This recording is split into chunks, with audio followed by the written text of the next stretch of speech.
To easily reject a call with a custom text message on Samsung Galaxy S25 Ultra, first you have to create your own text message and then add it to the quick decline messages list. To do so, open phone app, tap more icon or three vertical dot icon at the top right, and then tap setting, tap quick decline messages. Now write your own text message you want to use to reject calls with, and then tap the plus icon to add your custom message. Once you add your custom message, when there's an incoming call,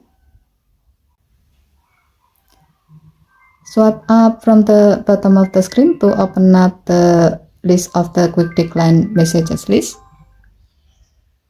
and then tap your custom text message to send it to the caller and reject the call at the same time.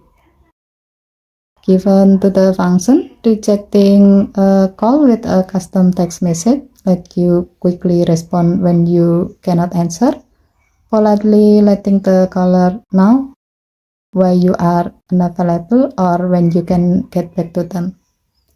Okay, thank you for watching. Please help to like and subscribe. Have a nice day.